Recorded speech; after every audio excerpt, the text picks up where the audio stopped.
Don't forget. Some things mustn't be forgotten. The shadow hunting me. I must hurry. My name is Daniel.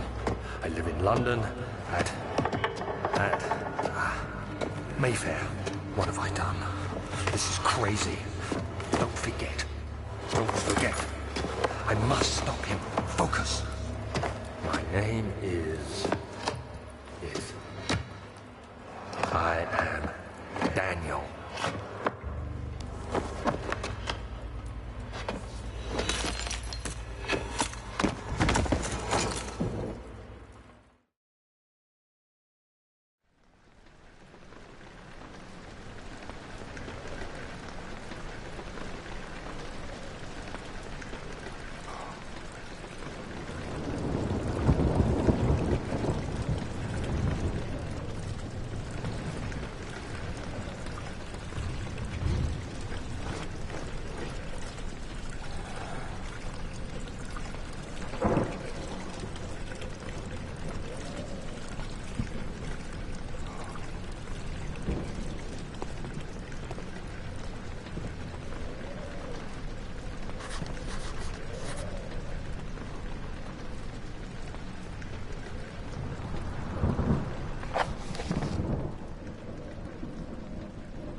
The editors themselves went through a lot of design changes. My name is Luis Rodero.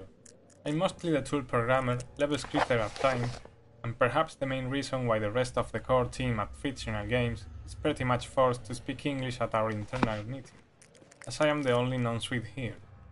Now, what a Spaniard is doing with a bunch of Swedish guys is a whole different story we won't be discussing today.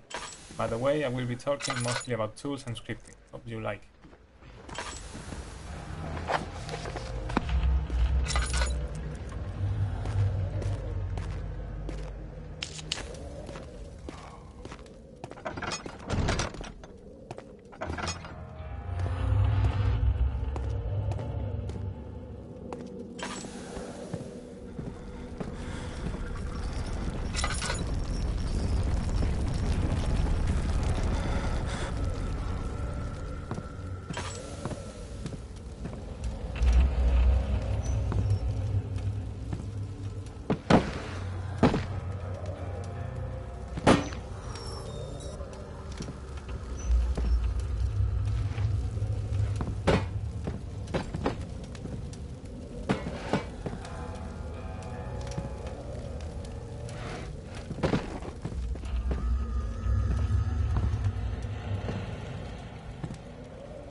Hello everyone, my name is Mikael, and I'm the writer for Amnesia, The Dark. I think we can all feel the story kick-starting as we finish the letter from Daniel. 1839. The game itself wish I is could just ask how filled much with you remember. confusion. I don't know if there'll be anything left after I service consume this keeping drink. it simple in the beginning. Don't be afraid, Basically Daniel. try to take your I revenge can't on tell you Alexander. why, but that is know the this. premise of the game. I choose You don't to really forget. need to dive any deeper Try to than find that. comfort and But hoping that strength the in player that will fact. care about the story, There is they a have the purpose. entire game in front You are of my them to final decide if they effort think to killing put things Alexander is justified or God not. willing, the name Alexander of Brandenburg still invokes bitter anger in you. If not, this will sound horrible. Go to the inner sanctum, find Alexander, and kill him. His body is old and weak, and yours, young and strong. He will be no match for you. One last thing. A shadow is following you. It's a living nightmare, breaking down reality. I have tried everything, and there is no way to fight back. You need to escape it as long as you can. Redeem us both, Daniel. Descend into the darkness where Alexander waits and murder him. Your former self, Daniel.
Alexander, is it inside the castle? In a manner of speaking. Come, bring the lamp. You've been to the refinery, have you not? I don't believe I have. Is it connected to the... what did you call it? The inner sanctum. My most precious chamber, Daniel. And it lies well beyond the refinery. In fact, it lies beneath the very stone of Brennenburg.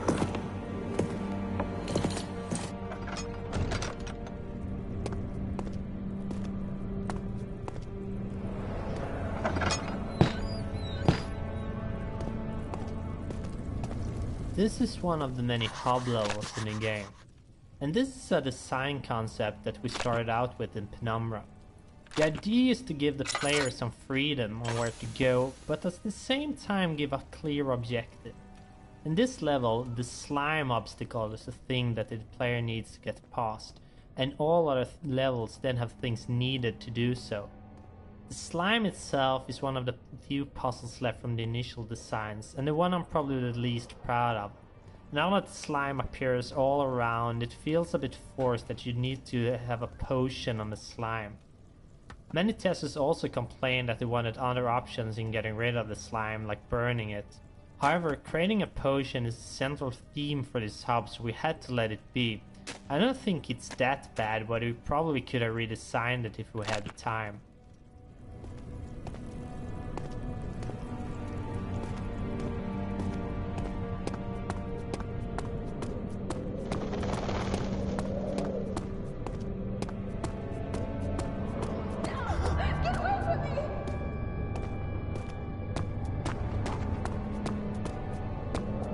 If you haven't followed our development blog back when it started, you might have missed one of the biggest changes in our production pipeline. 2 years back, we started a toolset side project to ease and speed up the creation of content for the game. I'd say the level editor, which is what we, or more specifically Jens, Mark and Marcus, have used to build all the halls and corridors you are walking through right now, is the big start of the pack. Its workings in a nutshell: while all the models and assets are actually made in software like Maya or Blender, everything geometry-wise in the levels is put together in it. Then lighting and sweet details like decals and fog are added in. While this approach might sound simple, really nice stuff can come out from it, as you can see in the game.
16th of May, 1839.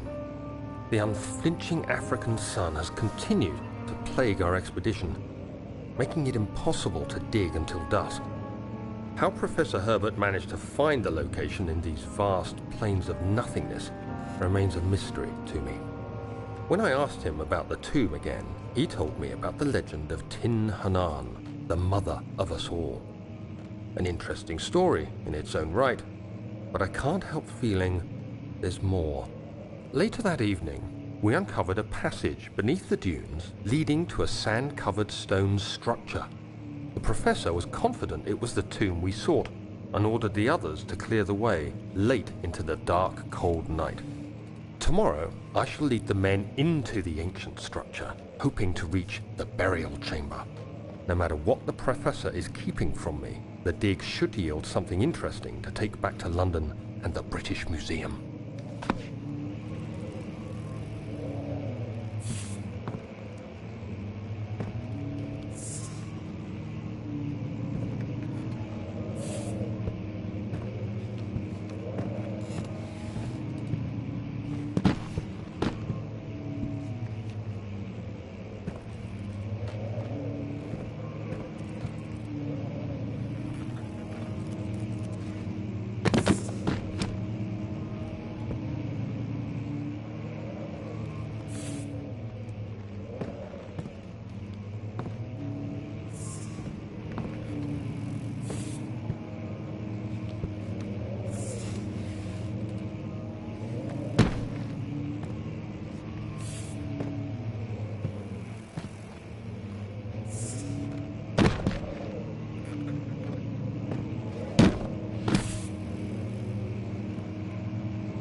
Another piece of the toolset is the model editor, used to create the entities you are interacting with while playing. Basically, we take a model and set up some parameters like physical bodies, joints, and user-defined variables. We can also attach sub-entities to them, like lights, particle systems. When an entity is finally set up, it is ready to be placed in a level using the level editor. Examples of entities here are doors, lamps, most furniture, critters.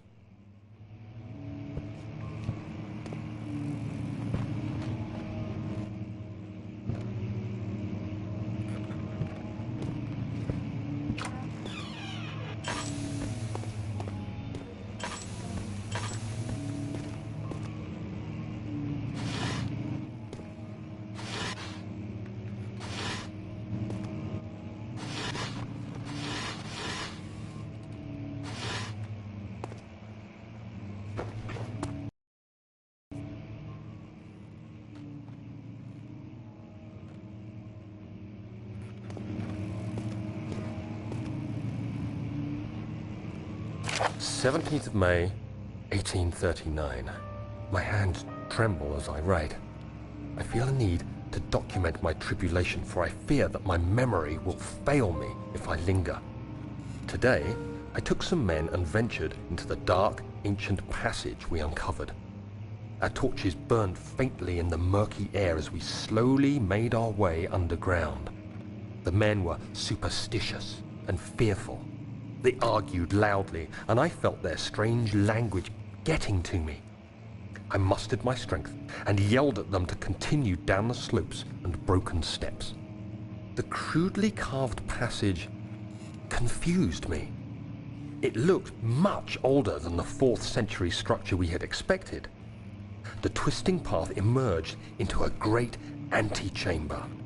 The walls were lined with statues unlike any I'd ever seen. Despite their unearthly quality, I felt a strange familiarity toward them, which haunts me still. At the far end of the chamber, a great slab of stone sealed off whatever lay ahead.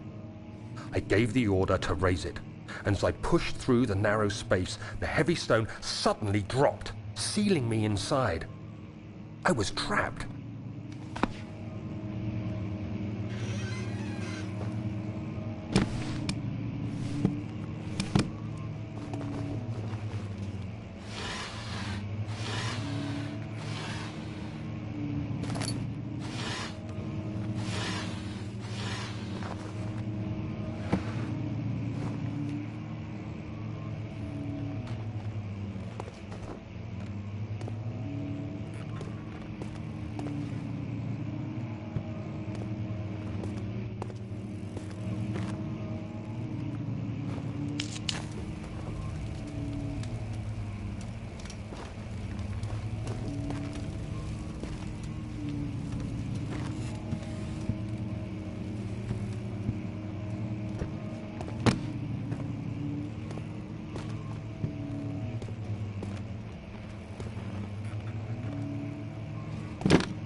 This level was changed a lot, and I think it's one of the most tweaked levels that we got. Not only was it part of the big archives level that we had to split up, but it was also hard to get it engaging enough. The problem here is that we don't have any sort of fun mechanic that we rely on to make the game engaging. Instead, we rely on story, atmosphere, and environments. This is true for many other levels and the game as a whole, but these were kind of the one of the larger levels that we made, and also one that didn't have much puzzles and such. So when testing it, we quickly get bored with it, and we wanted to add more spooky events to spice it up. But then later on, testing proved that these events weren't that necessary, and we also felt that they were a bit lame and not fitting, so we decided to remove them. Then the back part of the level, we wanted to make that a more linear experience, with the current player getting trapped and all, forcing the player to solve the destroy wall and find secret door puzzles. Previously, testers often missed that they can solve these problems. The level is now very different from the early designs.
When I started writing, I had only outlined the framework for the story and the first few levels in the game design document, so I ended up finalizing a lot of material for the first levels, and then when those were done, we planned out the last 2/3 or so. This had a funny effect since I had to not only cater to the story, but to stay true to the stuff I've written for the first levels. Usually you can go back and forth while writing and change things, but if you have already recorded voices, you really shouldn't because of the costs. So the first text really shaped the rest of the material in an interesting way, and made them matter in a way I hadn't thought about. I really like how this thickens the story elements, as I am able to jump back into the material and keep using and reinforcing certain concepts. Agrippa is of course the most extreme effect of this method, which grew from a small reference to becoming one of the most important characters in the game.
May 1839.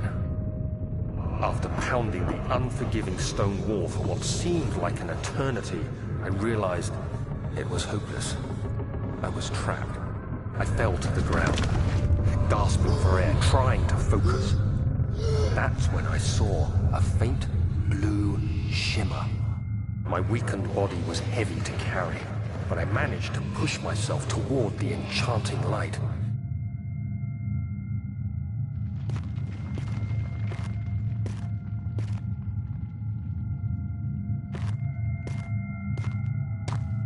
It was waiting for me. Enclosed in dark nothingness, I felt myself drawn to the mystic light. I reached out, closing it in my hands. The faint glow escaped my fingers and began to spark brightly and spirit me away, unlocking alien memories of spiraling towers, endless deserts, and impossible geometry. The next thing I can remember is the grating sound of stone being lifted, the voices of the Arabs pulling me to safety, and grasped firmly in my hands was the broken pieces of a most peculiar relic.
Much of the castle is old and hasn't been tended to for centuries. When the shadow arrives, it won't take long until things start falling apart. We're just buying time anyway. Let's do what we can. There isn't much to be done about wars. We should reinforce weak structures. The ground will tremble and there's a risk everything will cave in on us, especially downstairs. Here, and there. Let's get the servants working on it.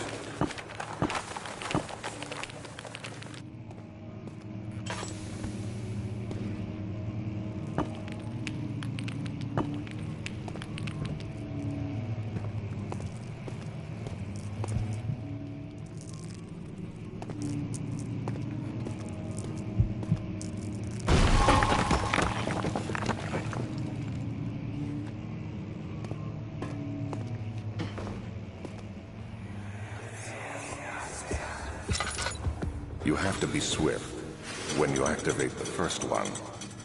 You hear that? If it stops, you'll have to start over. Isn't all this a bit excessive? You can never be too careful, Daniel.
When I started writing, I had only outlined the framework for the story and the first few levels in the game design document, so I ended up finalizing a lot of material for the first levels, and then when those were done, we planned out the last 2/3 or so. This had a funny effect since I had to not only cater to the story, but to stay true to the stuff I've written for the first levels. Usually you can go back and forth while writing and change things, but if you have already recorded voices, you really shouldn't because of the costs. So the first text really shaped the rest of the material in an interesting way, and made them matter in a way I hadn't thought about. I really like how this thickens the story elements, as I am able to jump back into the material and keep using and reinforcing certain concepts.